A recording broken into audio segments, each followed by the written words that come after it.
kembali kita berjumpa dalam pembelajaran IPS terpadu kelas 7, kelas 8, dan kelas 9. Adapun quotes kita, pendidikan adalah paspor untuk masa depan karena hari esok adalah milik mereka yang mempersiapkannya hari ini. Sambut salam kami, salam SFD, semangat, fraternitas, Dina. Apa yang dialami masyarakat Indonesia pada masa penjajahan? Pernahkah kamu mendengar istilah ayam jantan dari timur atau perang apa aja yang dilakukan raja-raja? Adapun tujuan pembelajaran kita yaitu perkembangan kolonialisme dan imperialisme barat di Indonesia menyebabkan perubahan masyarakat Indonesia dalam berbagai bidang. Pemerintah kolonial menerapkan kebijakan yang merugikan bangsa Indonesia. Akibatnya, bangsa Indonesia melakukan perlawanan untuk mengusir penjajah. Untuk mengetahui bagaimana kebijakan pemerintah kolonial, mari kita simak. Pengaruh monopoli dalam perdagangan. Pada awalnya, VOC meminta keistimewaan hak-hak dagang. Akan tetapi, dalam perkembangan menjadi penguasaan pasar atau monopoli, VOC menekan para raja untuk memberikan kebijakan perdagangan hanya dengan VOC. Akhirnya, VOC bukan hanya menguasai daerah perdagangan, tetapi juga menguasai politik atau pemerintah. Apakah kamu tahu yang dimaksud dengan monopoli? Mari diperhatikan berikut ini. Siapa yang diadu domba? Mari diperhatikan berikut ini. Apa tujuan Belanda melakukan adu domba? Mari kita simak. Mari kita simak dampak monopoli VOC. Mari kita simak penyebab kemundurannya VOC. Pengaruh kebijakan kerja paksa di masa Daendels. Louis Napoleon Bonaparte, penguasa negeri Belanda, mengangkat Herman William Daendels sebagai Gubernur Jenderal Hindia Belanda. Tugas utamanya mempertahankan Pulau Jawa dari ancaman Inggris dan mengatur pemerintahan di Indonesia. Langkah yang ditempuh yaitu membangun pabrik senjata di Semarang, membangun benteng pertahanan, membangun pangkalan armada laut di Merak dan di Ujung Kulon, dan membangun jalan raya Anyer Panarukan sepanjang 1000 km yang disebut Jalan Raya Daendels. Upaya Daendels melakukan pembangunan fisik melahirkan kerja paksa atau kerja rodi yang menyengsarakan rakyat Indonesia. Jalan raya pos sepanjang lebih kurang 1000 km yang dibangun instruktur Gubernur Jenderal Hindia memiliki tujuan sebagai kepentingan pertahanan dan militer, distribusi barang dan jasa untuk kepentingan kolonial. 3. Pengaruh sistem sewa tanah. Saat Inggris menguasai Indonesia, Gubernur Jenderal Lord Minto membagi daerah jajahan Hindia Belanda menjadi 4 bagian, yaitu Malaka, Sumatera, Jawa, dan Maluku. Lord Minto selanjutnya menyerahkan tanggung jawab kekuasaan ke Gubernur Thomas Stafford Raffles. Kebijakan Raffles di bidang pemerintahan, bidang ekonomi, dan bidang ilmu pengetahuan. Salah satu kebijakan terkenal pada masa Raffles di bidang ekonomi yaitu sistem sewa tanah. Adapun ketentuannya sebagai berikut. Ada 4 penyebab kegagalan sistem sewa tanah. Mari simak berikut ini. Latar belakang sistem tanam paksa yaitu kekosongan keuangan Belanda yang disebabkan oleh perang kemerdekaan dari Belgia maupun perang Diponegoro. Pada tahun 1830, Johannes van de Bosch menerapkan sistem tanam paksa. Mari kita simak ketentuan sistem tanam paksa. Mari kita simak dampak tanam paksa. Ada dampak positif bagi Belanda, ada dampak negatif bagi Indonesia.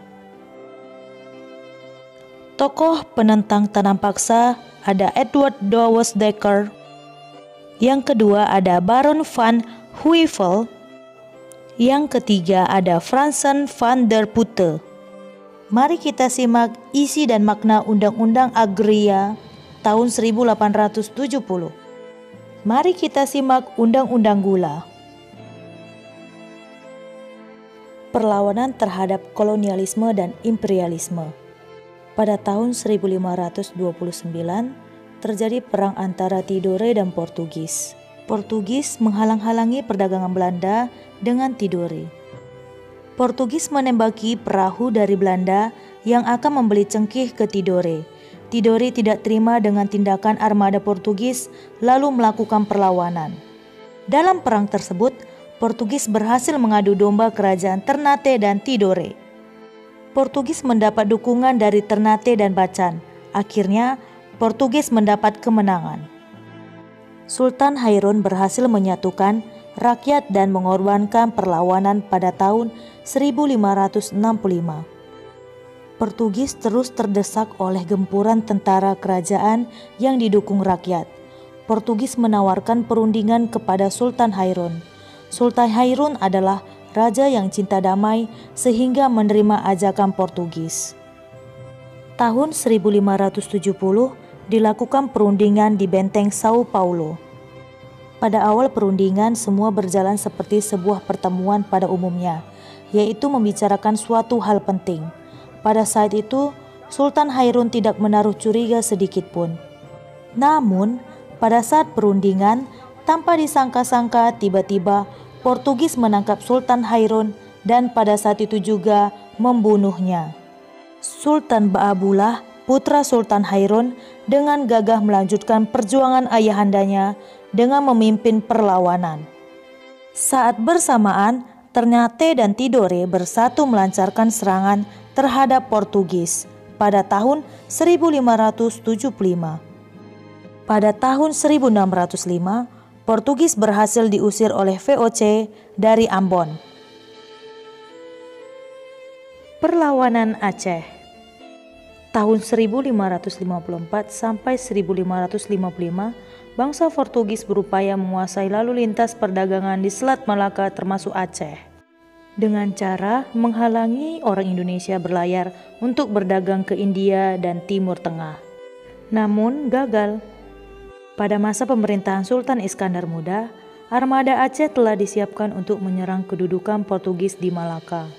Saat itu Aceh telah memiliki armada laut yang mampu mengangkat 800 prajurit. Pada saat itu, wilayah kerajaan Aceh telah sampai di Sumatera Utara dan Sumatera Barat. Pada tahun 1629, Aceh mencoba menaklukkan Portugis, tetapi penyerangan yang dilakukan Aceh ini belum berhasil mendapatkan kemenangan. Meskipun demikian, Aceh masih tetap berdiri sebagai kerajaan yang merdeka. Sultan Hasanuddin adalah Raja Gowa di Sulawesi Selatan. Suatu ketika, kerajaan Gowa, Sultan Hasanuddin, dan Bone Arung Palaka berselisih paham. Hal ini dimanfaatkan VOC dengan mengadu domba kedua kerajaan tersebut. VOC memberikan dukungan sehingga Bone menang pada saat Perang Goa pada tahun 1666. Sultan Hasanuddin dipaksa menandatangani Perjanjian Bonggaya pada 18 November 1667. Perjanjian Bonggaya adalah perjanjian antara Sultan Hasanuddin dan VOC. Isi dari Perjanjian Bonggaya sebagai berikut ini. Mataram adalah kerajaan besar di Jawa Tengah. Keberadaan VOC di Batavia sangat membahayakan Mataram. Pada awalnya, Mataram dengan Belanda dianggap menjalin hubungan baik. Belanda diizinkan mendirikan benteng gudang untuk kantor dagang di Jepara pada tahun 1615. Perselisihan antara Mataram dan Belanda terjadi karena nafsu monopoli Belanda. 8 November 1618, Gubernur Jenderal VOC Jan Pieters Jonkun memerintahkan Van der March menyerang Jepara. Sultan Agung Anyokorkusumo mempersiapkan serangan VOC di Batavia. Serangan pertama dilakukan pada tahun 1628. Pasukan Mataram dipimpin Tumenggung Baukerekso yang tiba di Batavia pada tanggal 22 Agustus 1628.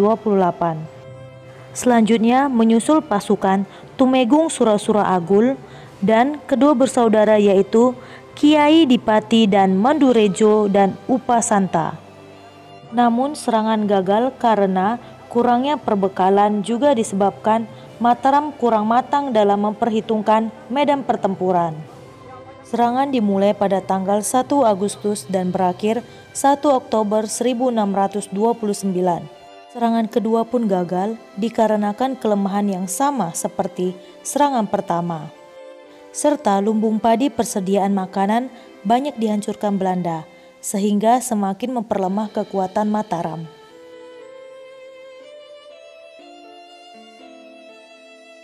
Perlawanan terhadap pemerintah Hindia Belanda. Mari kita simak Perang Sapurwa di Ambon. Pattimura adalah pahlawan Maluku atau mantan sersan di militer Inggris yang melawan VOC Belanda. Di bawah kepemimpinan Pattimura, rakyat menentang keras kembalinya kolonial Belanda ke Maluku. Pada tanggal 16 Mei 1817, di bawah kepemimpinan Pattimura, berhasil merebut benteng Dusstede dan menaklukkan tentara Belanda beserta Residen van den Berg.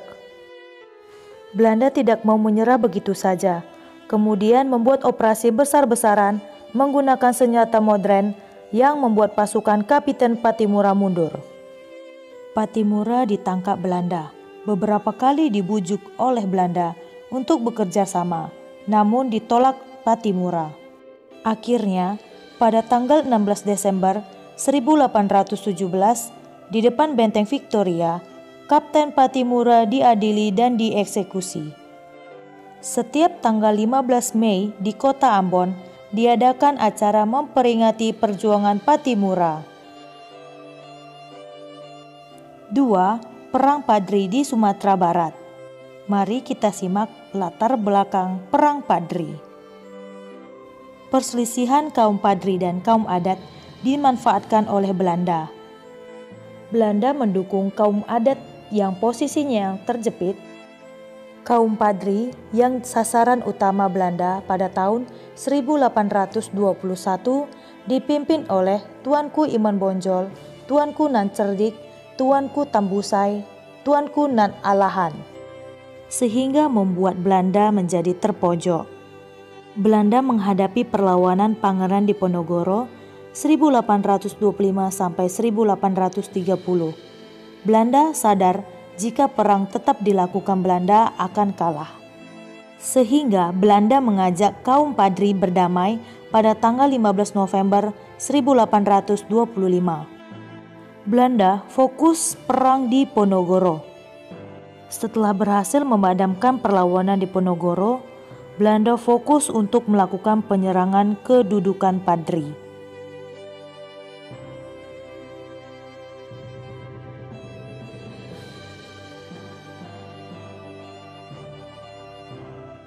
Kaum adat yang semula bermusuhan dengan kaum Padri akhirnya mendukung perjuangan Padri.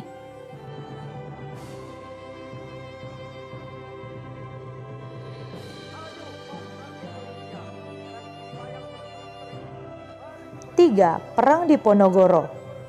Pangeran Diponegoro adalah seorang bangsawan keraton Yogyakarta dari keturunan ayahnya.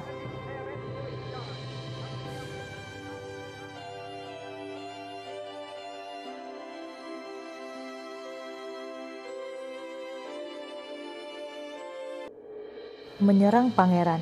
Kemudian, Pangeran Diponegoro berhasil memutarbalikkan keadaan. Meskipun tidak berhasil menangkap Pangeran Diponegoro, namun Tegalrejo Bazus Pangeran Diponegoro berhasil direbut dan dibakar oleh Belanda pada tanggal 20 Juli 1825. Sehingga Pangeran Diponegoro meninggalkan kota dan menyusun strategi perlawanan di luar kota Yogyakarta. Pasukan Pangeran Diponegoro berhasil menduduki kembali daerah yang telah direbut dan jalur pembekalan diputus. Belanda menerapkan strategi benteng Texel yang mengakibatkan pasukan Diponegoro kalah. Pada bulan Maret 1830, Diponegoro bersedia mengadakan perundingan dengan Belanda di Magelang, Jawa Tengah. 3. Perang Aceh. Latar belakang Perang Aceh yaitu Traktat London pada tahun 1871 menyebut Belanda menyerahkan Sri Lanka kepada Inggris dan Belanda mendapat hak atas Aceh. Mari kita simak Perang Aceh.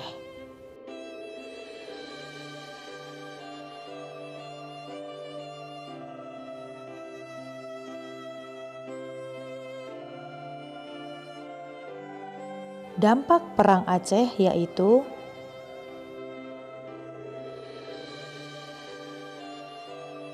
Lima, perlawanan Sisingamangaraja dari Sumatera Utara. 6. Perang Banjar. Mari kita simak Perang Banjar.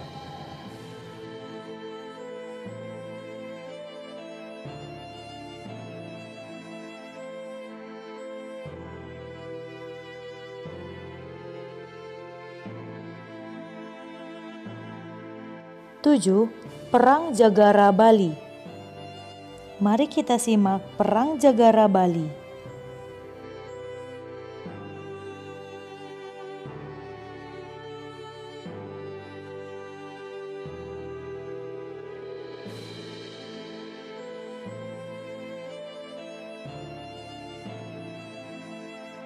Demikianlah video pembelajaran kita kali ini, semoga bermanfaat untuk masa depan kita. Tetap semangat dan be positive thinking.